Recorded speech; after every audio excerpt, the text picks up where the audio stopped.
कभी समस्या तो कभी समाधान है जिंदगी, कभी सम्मान तो कभी बलिदान है जिंदगी। संघर्ष, विघ्न, जिम्मेदारियां, ये तो खूबसूरती है जीवन की। क्योंकि कभी उच्च शिखर तो कभी गहरी ढलान है जिंदगी। 12 साल की थी परी जब उसके साथ वो हादसा हुआ था। कितनी खुश थी वो उस दिन जब उसकी परीक्षा का परिणाम घोषित हुआ और वो कक्षा में प्रथम आई थी। घर भाग कर आ रही थी।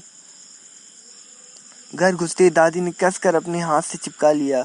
लाडो, तेरी माँ भगवान के पास चली गई। और उसके हाथ से रिजल्ट छूट गया और वो जोर से चिल्लाई, मम्मा। पर सुनने वाला तो जा चुका था। जब भी वो प्रथम आती थी तो माँ उसके लिए कुछ न कुछ मीठा जरूर बनाती थी। आज भी जरूर बनाया होगा। दादी, माँ ने क्या बनाया मेरे लिए? परी पागल सी हो गई थी। परी, होश में आ। दादी ने जोर से हिलाया। तेरी माँ भगवान के पास चली गई है। पापा कहाँ हैं? अचानक से ही परी बड़ी हो गई। अस्पताल में बहुत चोट आई है, गाड़ी संभाल नहीं पाए, उलट गई। माँ के सर पर चोट लगी, उसी वक्त उसकी मौत हो गई।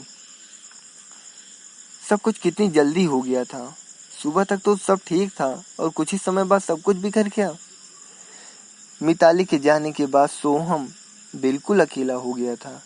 उसने शराब पीनी शुरू कर दी थी। परी का ध्यान रखना बंद कर दिया था। हर वक्त नशे में रहने लगा था। दादी ने परी को संभाल तो लिया, पर माँ की जगह तो कोई नहीं ले सकता। लेकिन वक्त सबसे बड़ा मरहम होता है। दादी पुराने विचारों की थी। परी के लिए अब बहुत से रोक टोक होने लगे थे। ये कपड़ा मत पहनो, यहाँ मत जाओ, इससे मत मिलो, यहाँ तक कि घर में सबसे ज्यादा बोलने से भी मना कर दिया गया। परी अपने दिल की बात किससे कहती? पिता को तो अपना ही होश नहीं था, तो परी की बात ही क्या समझते। कोई ऐसी खास सहेली भी नहीं थी। दादी बस अपनी पूजा पाठ में व्यस्त रहती थी। और वैसे भी दादी से कुछ कहने का मतलब था घंटों उनका भाषण सुनना। 18 साल की होते ही दादी ने आदेश जारी कर दिया, 18 की हो गई है लाडो, और लड़का देख उसके लिए और विदा कर इस घर से। माँ, अभी वो पढ़ रही है, अपनी पढ़ाई तो पूरी कर ले। पहली बार सोहम उसके हक में बोला था। तुझे होश भी होती है घर की? और लड़की जात है, कल को कोई ऊंच नीच हो गई तो क्या मुंह दिखाएंगे? सब क्या कहेंगे? बिन माँ की बच्ची को दादी ने अच्छे संस्कार नहीं दिए। बस तू तो लड़का ढूंढ उसके लिए बस। लेकिन परी के तो सपने ही अलग थे। वो विमान परिचारिका बनना चाहती थी। बहुत साल पहले एक दिन जब उसकी माँ उसके बाल संवार रही थी, तो उसके लंबे और रेशमी बाल देखकर माँ ने कहा था, कितने सुंदर बाल हैं तेरे लाडो। ऐसे बाल तो सिर्फ फिल्मों में हीरोइनों को ही होते हैं, बहुत ध्यान रखना अपने बालों का। माँ, आप क्या बनना चाहती थी शादी से पहले? अचानक से परी ने पूछा था। एयर होस्टेस, माँ के मुंह से निकल गया था। Air hostess? आप एयर होस्टेस बनना चाहती थी? चुप कर, दादी को पता चल गया ना तो घर से निकाल देगी। मिताली बहुत सुंदर थी और परी पूरी तरह ही मिताली पर गई थी।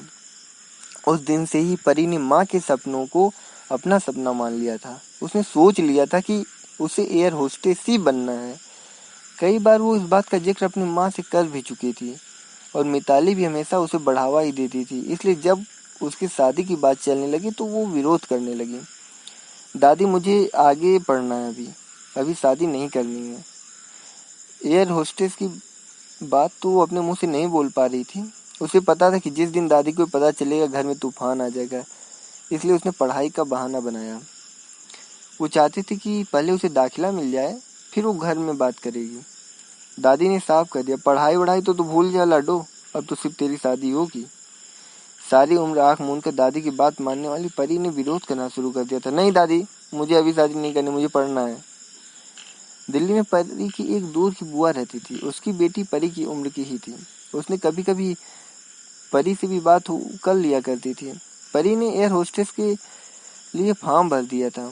बस वो इस इंतजार में थी कब वहां से उसे बुलावा आ जाए। जैसे ही परी को बुलावे का पता चला, उसने अपनी बुआ से मिन्नतें करके दादी को फोन करवाया कि उसे कुछ दिनों के लिए दिल्ली भेज दे। दादी अपनी बोरिया बिस्तर लेकर स्वयं उसके साथ जाने के लिए तैयार हो गई। पर इस बार पापा बीच में आ गए। क्या माँ, जाने दो उसको, हम यहाँ से इसे बस चढ़ा देंगे और इसकी बुआ वहां उतार लेगी। ठीक है, जैसी तेरी मर्जी। दादी भी कुछ ढीली पड़ी। परी का एडमिशन मिल गया था, लेकिन अब उसे 1 साल के लिए दिल्ली रहना पड़ा था। इसके लिए दादी की स्वीकृति लेनी बहुत जरूरी थी। घर पहुंचते ही उसने सीधे दादी से बात की। दादी, मैं एयर होस्टेस बनना चाहती हूँ। क्या एयर एयर क्या? दादी बौखलाई। एयर होस्टेस, विमान परिचारिका, वो क्या होता है? सोहन ने भी सुन लिया था। क्या बोली जा रही हो, होश में तो हो? पापा, मैं एयर होस्टेस बनना चाहती हूँ। परी की आवाज में मजबूती थी। हमारे खानदान में किसी भी लड़की ने नौकरी तक नहीं की है और तुम एयर होस्टेस की बात कर रही हो? ऐसा नहीं हो सकता है। क्यों नहीं हो सकता? बुराई क्या है इसमें? बुराई का मुझे नहीं पता, पर मैं इसकी अनुमति नहीं दूंगा। तभी बीच में दादी बोल पड़ी। सोहमी क्या बोली, क्या बनना चाहती है? माँ, ये हवाई जहाज में काम करना चाहती है। क्या? दादी ने छाती पीटनी शुरू कर दी। मैंने तो पहले ही कहा था मत भेज दिल्ली, पर तू तो बड़ा मॉडर्न बनने चला था, अब ले मजा। दादी बेटे को भी कोसने लगी। पहली बार सोहन ने परी पर हाथ उठा दिया। एक बार कह दिया ना कि तुम कहीं नहीं जाओगी। अगर आप मुझे अनुमति नहीं देंगे तो मैं भूख हड़ताल करूंगी। और परी ने अपने काम को बंद करके अपने आप को सीधा एक कमरे में बंद कर लिया। अपनी बात मनवाने का यही एक अहिंसावादी तरीका उसे समझ में आया था। उसने जिंदगी भर कभी किसी गलत वस्तु की मांग नहीं की थी, लेकिन अभी उसे पता था कि वो सही है। वो इतनी छोटी उम्र में शादी नहीं करना चाहती थी। वो अपनी माँ का सपना पूरा करना चाहती थी, इसलिए जिद पर अड़ गई। पूरे 3 दिन तक उसने अपनी हड़ताल जारी रखी। 3 दिनों तक पापा और दादी ने यही सोचा बचपना है, मान जाएगी। पर तीसरे दिन जब उसकी तबीयत खराब होने लगी तो दादी घबरा गई। सोहम, कुछ कर, अगर इसे कुछ हो गया तो। सोहम भी घबरा गया। अच्छा, जो तू चाहेगी वही होगा। दादी ने पहले तो ऊंच नीच समझाने की बहुत कोशिश की। देख लाडो, हम छोटे शहर से हैं बेटा, कल को कुछ गलत हो गया और ये काम अच्छा भी तो नहीं है। किसने कहा ये काम अच्छा नहीं है? काम कोई भी अच्छा या बुरा नहीं होता। बुरे होते हैं लोग, अच्छे या बुरे। और दादी, ये तो आपने आप पर निर्भर करता है कि आप कैसी हो। परी ने भी दादी को और पिता को बहुत समझाया। और ये मेरी माँ का सपना है जिसे मैं हर हाल में पूरा करूंगी। उसके हौसले के आगे सब ने हथियार डाल दिए। उसे उड़ने की अनुमति मिल गई। उसने बहुत मेहनत की और आज आज उसकी पहली उड़ान है और उसके सपनों को सचमुच पंख लग गए हैं।